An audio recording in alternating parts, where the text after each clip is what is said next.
Hello, everybody. Welcome back. You're watching the Kaiser Report. I'm John, and I'm coming to you today on this Thursday afternoon. Had a busy morning this morning and couldn't get out to bring you a morning look at what's going on. I'm sure you all watched the debate last night among four candidates: Chris Christie, Mr. Ramaswamy, Nikki Haley, and Ron DeSantis. I would love to know in your comments what you thought, who was the winner and who was the loser. I'll tell you my thoughts on it.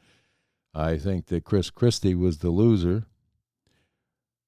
Ramaswamy did not do himself any good by being as argumentative and insulting to Nikki Haley as he was, and even one or two of the other candidates.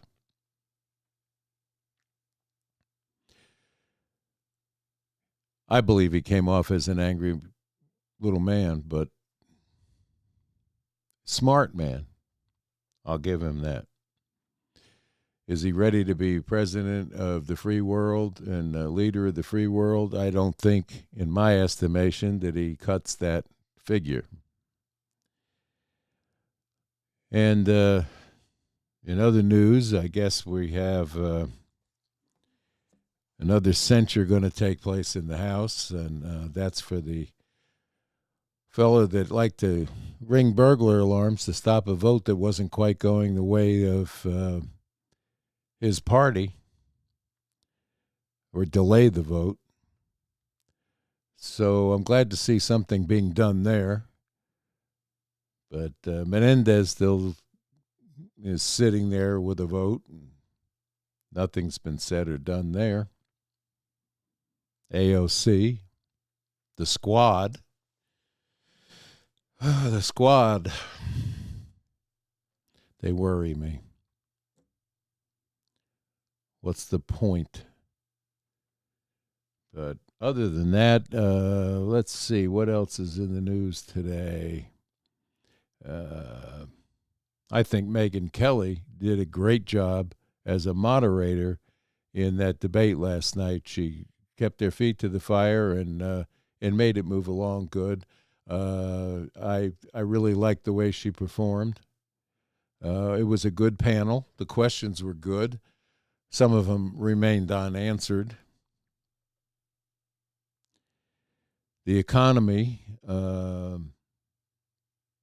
is what it is. Christmas shoppers are out. Some of the smaller towns are doing okay. The large cities have problems because of the crime rates, store inventories. Let's just go into a CVS pharmacy in San Francisco, and everything is under either chain down or out of stock because the smash and grab people feel that they needed it more than you did. And they got it on, wow, that was a Black Friday deal, wasn't it? Free. But this will continue in some of these cities until the city controllers take control.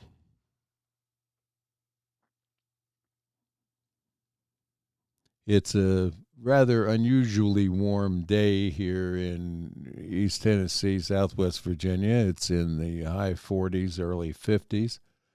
Sun's out. We didn't get the snow that we thought we were going to get yesterday. I was hoping for that, for even more Christmas spirit to take over. But we didn't get it.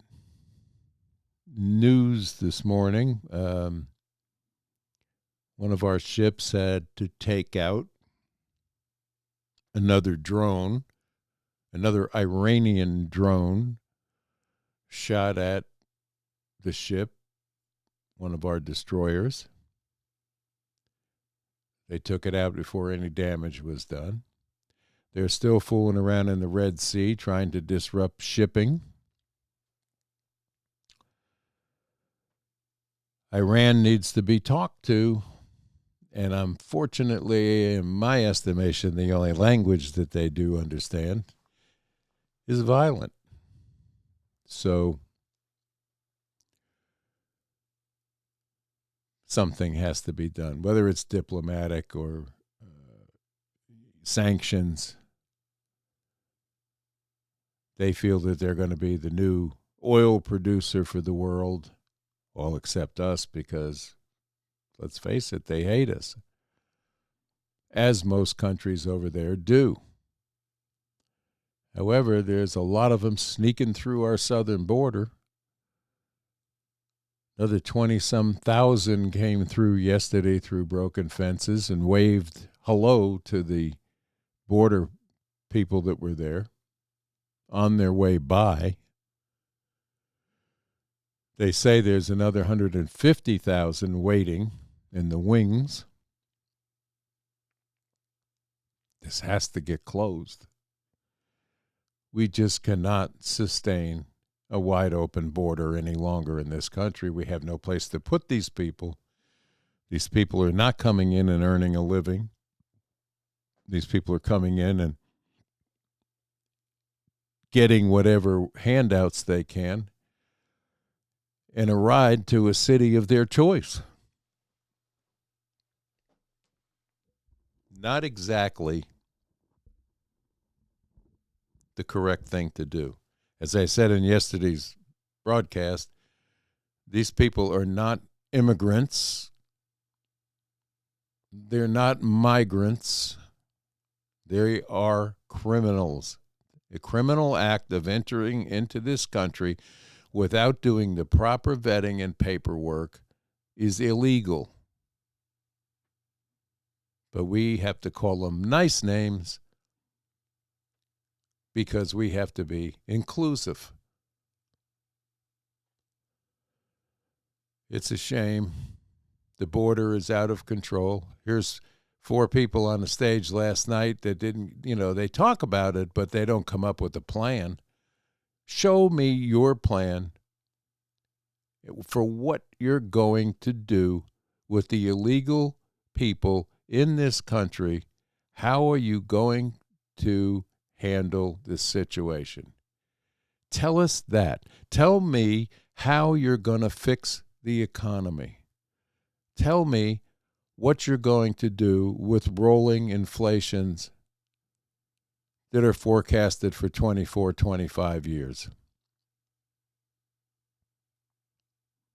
Tell me your plan. What is your plan? Don't tell me what's wrong with the guy next to you. Tell me if you're elected, how you're going to handle these situations. What is your expertise in picking the people that can help you with foreign diplomacy?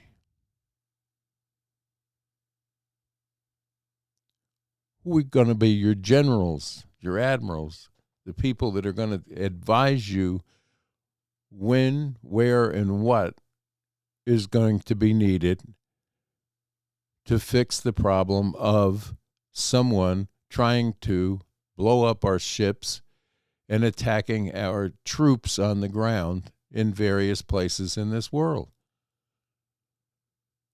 Don't tell me what's wrong with Chris Christie closing a bridge years ago and telling him that he needed to go get something to eat and get off the stage. That's not exactly what I want to hear.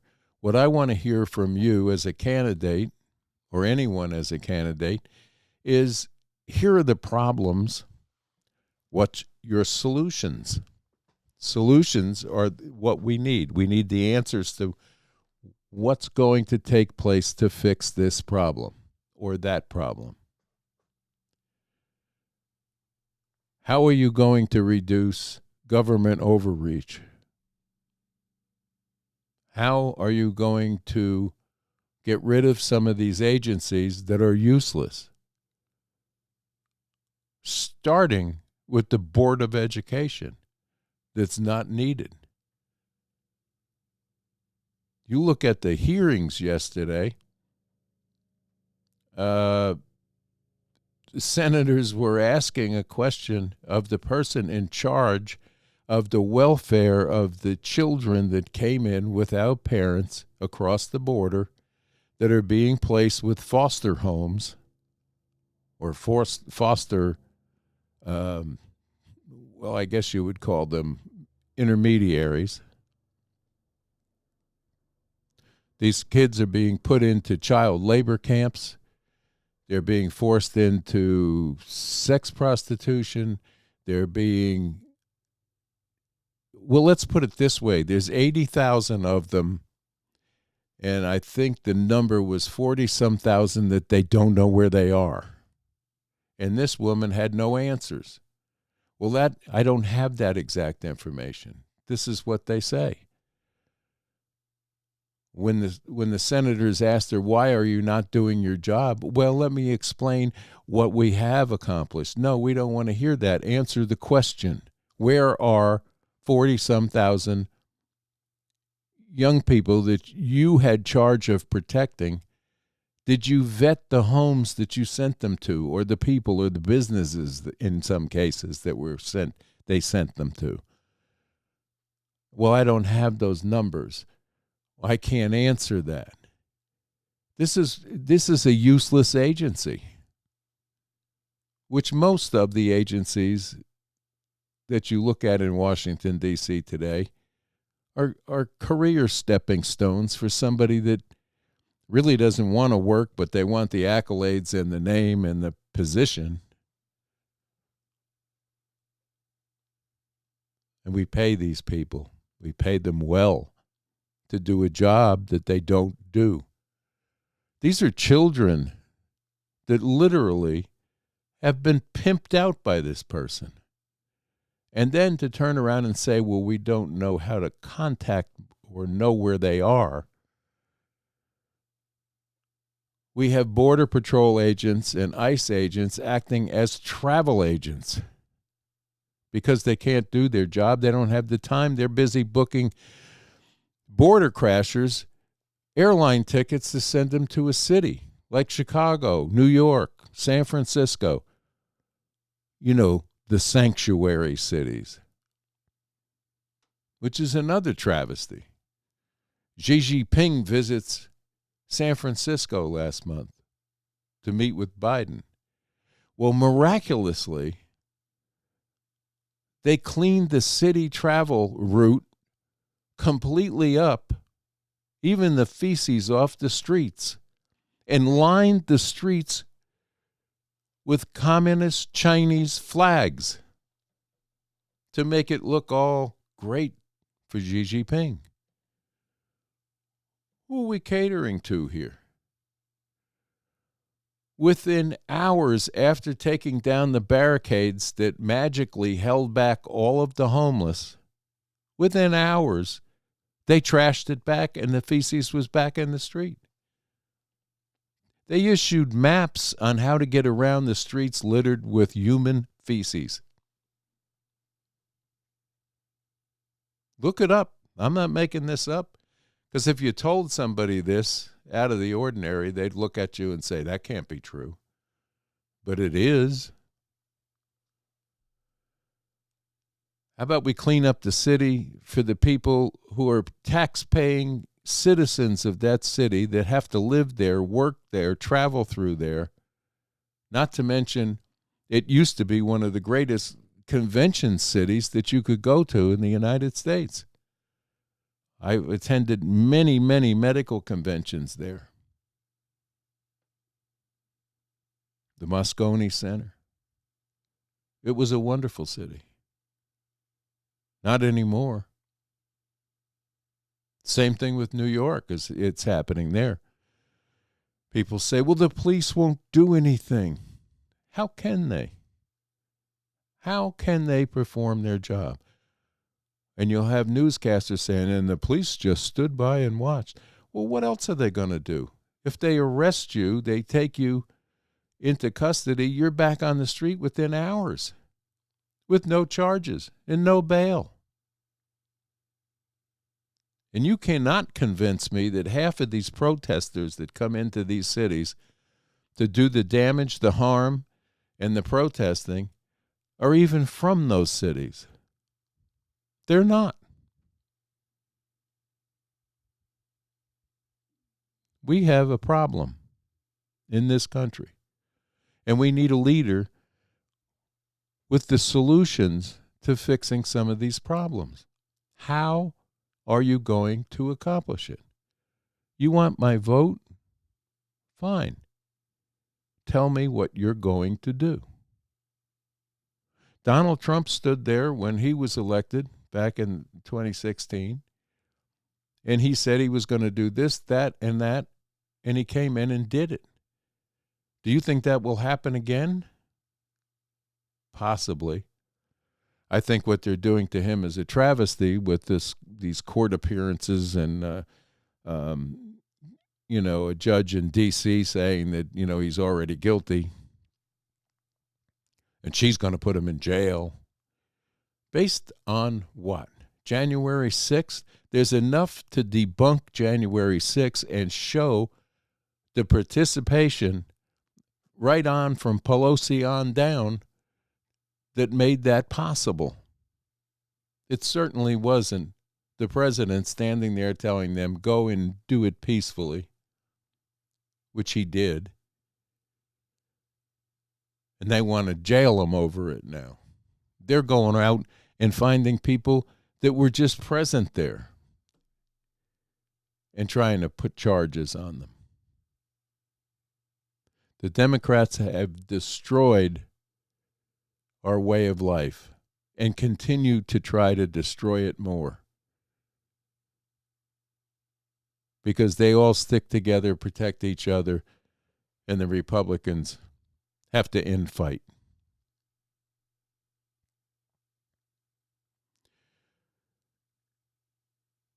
The Republican National Committee, you're getting phone calls at your house if you ever registered as a Republican or voted as a Republican, stating that they have to have money badly now.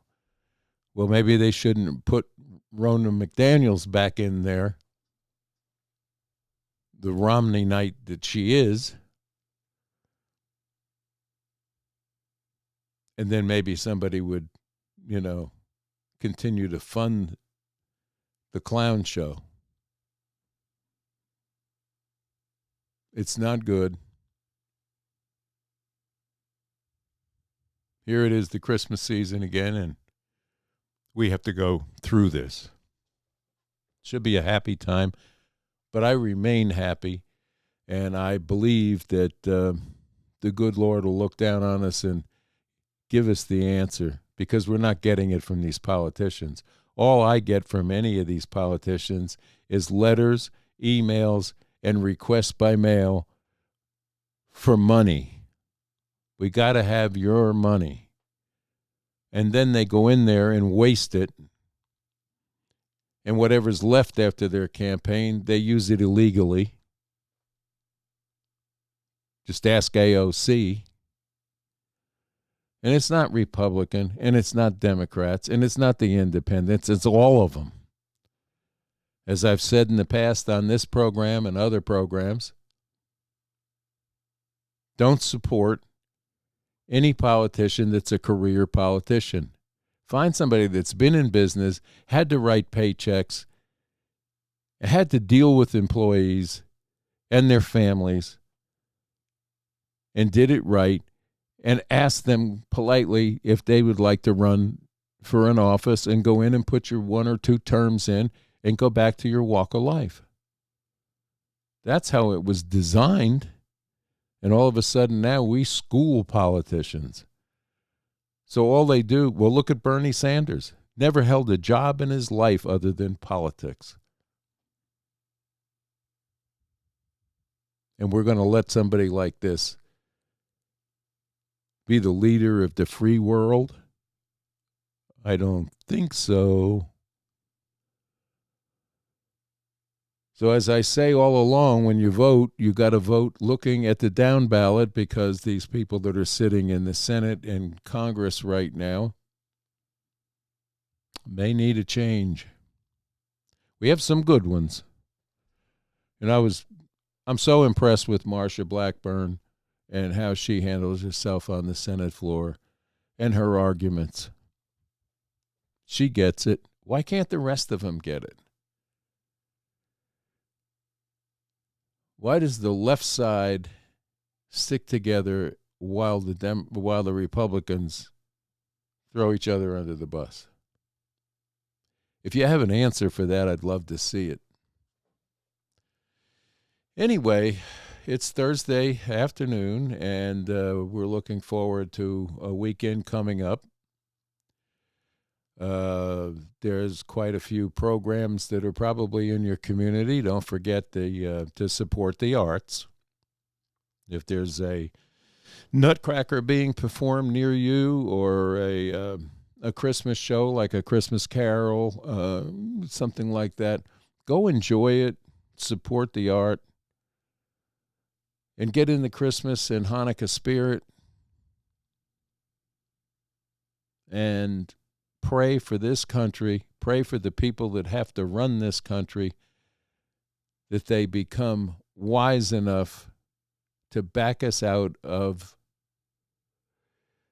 the dry dock that they've stuck us in. Pray for the cessation of these wars.